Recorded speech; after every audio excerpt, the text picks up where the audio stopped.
Thanks to Clairvoyance, we all know what's going to be released for the next 2 years, and one of the things to be released in the future is the Grand Graph system, also known as Grand Servants. I had a lot of people talking about it when it was unveiled back in May 2025. They were talking about the potential roster, some of them were theorizing which bosses we're going up against, and some of them were committed into translating strategies for Kaigai Nikis, who plays on the JB server. It resurfaced on Twitter 7 months later when players were finally able to complete their roster. I saw a lot of interesting ones, which got me thinking about what I should do with mine, so I was seeking advice from a friend on Discord.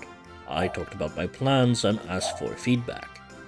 I eventually came up with a draft I was pleased about and showed it to them.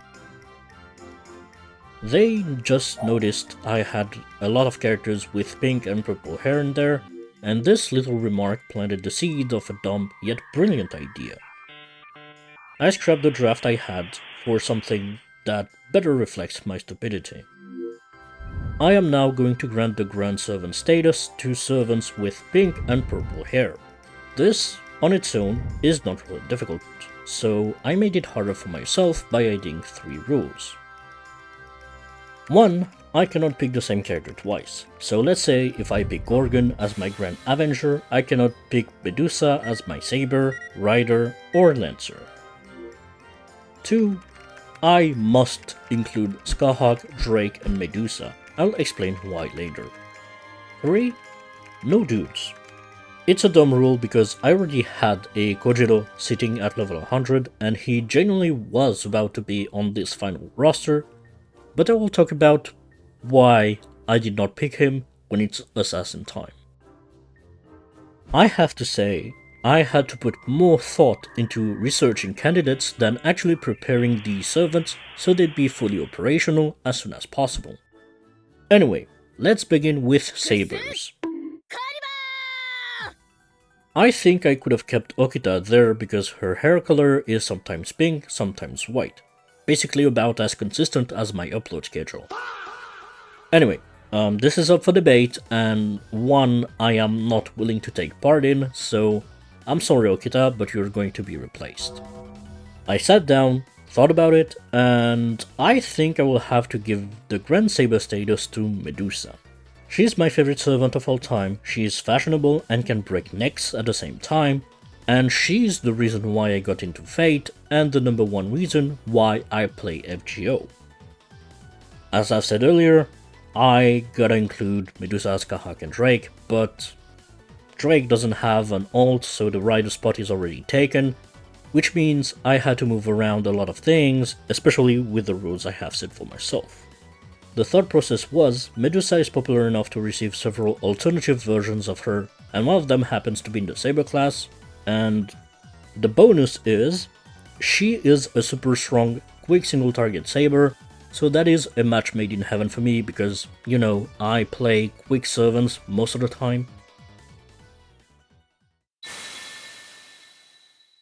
Now it's time to move on to the Archer class. The dynamics of an asteroid! I initially put Sei Shonagon there because I didn't know who to pick, and she's a funny character, about as colorful as Mikabikazu's coloring. Unfortunately, she doesn't fit the pattern I'm looking for, so I had to look at the Archer class, and there aren't a lot of archers that's particularly striking to me design-wise, but I ended up picking a character. To see who I ended up picking, we need to go back in time a little bit. 2 years ago, I was clearing out the interludes and rank up quests I had left, and one of them was Tristan's. You kinda know where I'm going with this cause the first encounter was against Gawain, and this guy has traumatized so many players back in the day and left a profound PTSD to players. I had many servants able to one-tap this guy, but I don't know why I decided to bring the strongest Uriel I could at the time. It was probably to avenge my past self who struggled against him, but anyway, after I nuked Gawain, I continued my quest of building the strongest Uriel possible, and since Grand Servants have access to a unique class score, it gives me a way to increase her firepower even further. It's petty, it's dumb, but out of hatred for Gawain, Uriel is going to be my Grand Archer. My Grand Lancer remained the same, it's going to be Skahawk.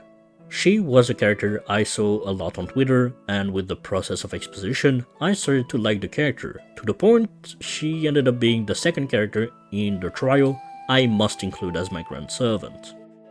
She and Francis Drake are the reason why I kept playing this game. Nobody really asked for the backstory, but I'm giving this anyway. I started playing this game at launch, and for an entire year, I didn't get a single SSR, and I was bummed out about this. I was a complete newbie to gacha game because FGO was my first gacha game ever, and I didn't know much about the game. I just wanted one because they looked cooler. That being said, I remember she was featured in a download milestone celebration banner alongside Francis Drake, and at the time, I had some sync quartz to spend, so I let the game decide my fate.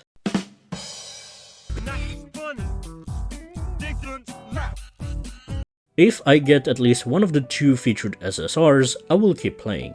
If I don't, I quit. Simple as that.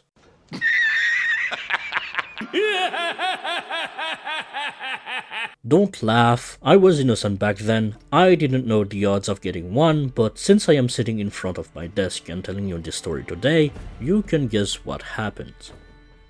So yeah, I was lucky enough to get both servants back to back, and I was really happy about it because they were two servants I really wanted.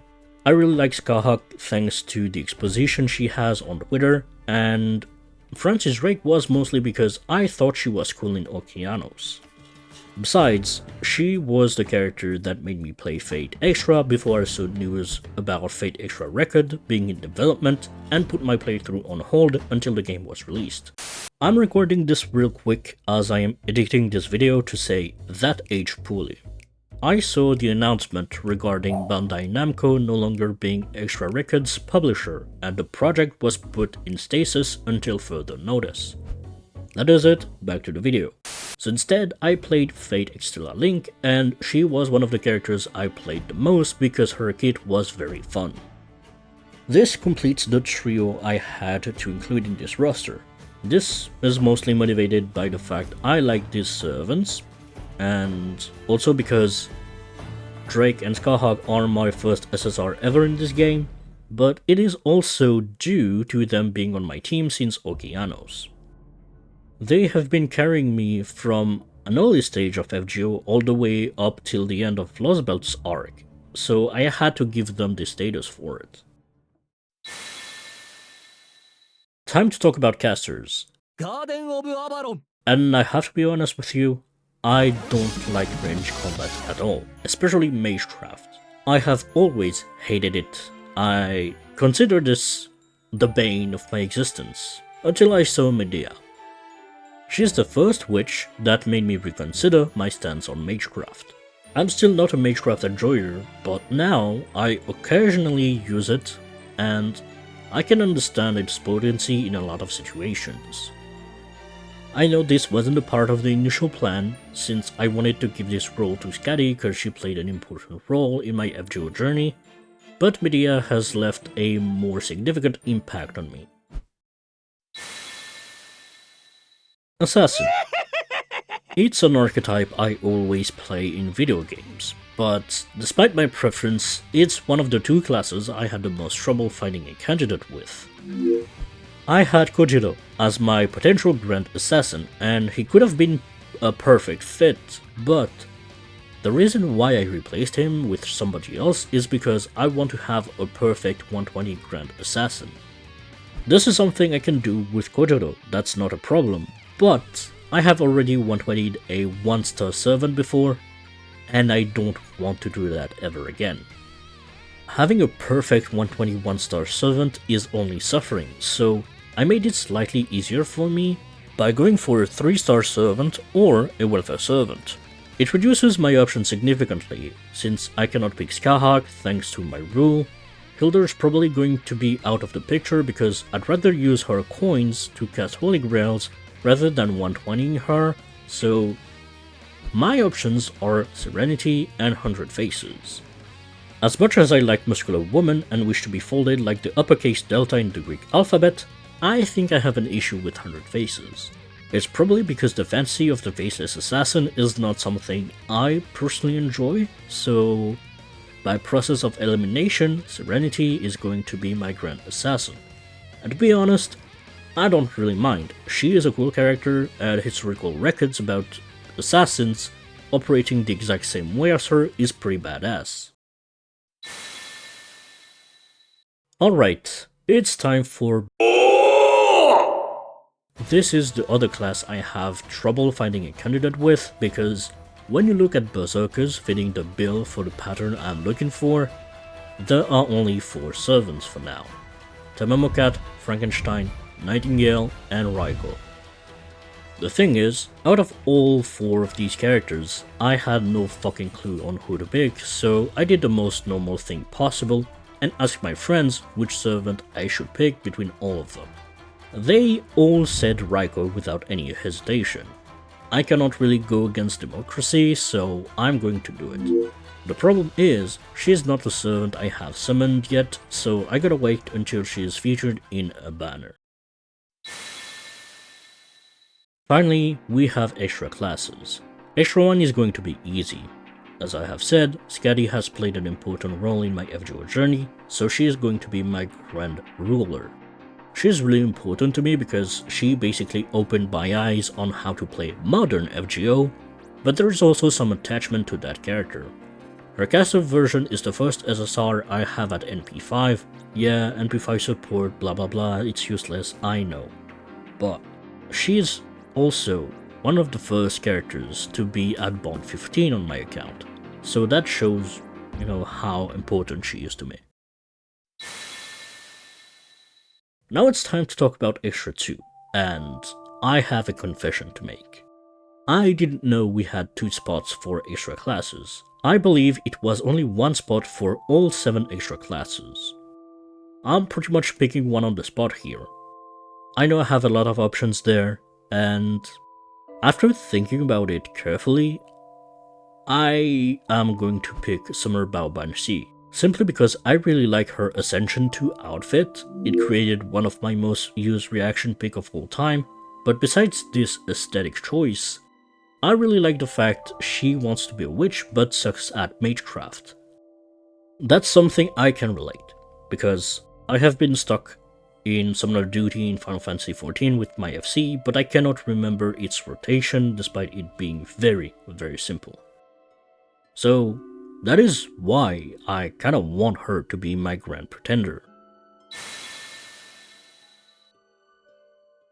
That is it for now, and I'll see you in the next one.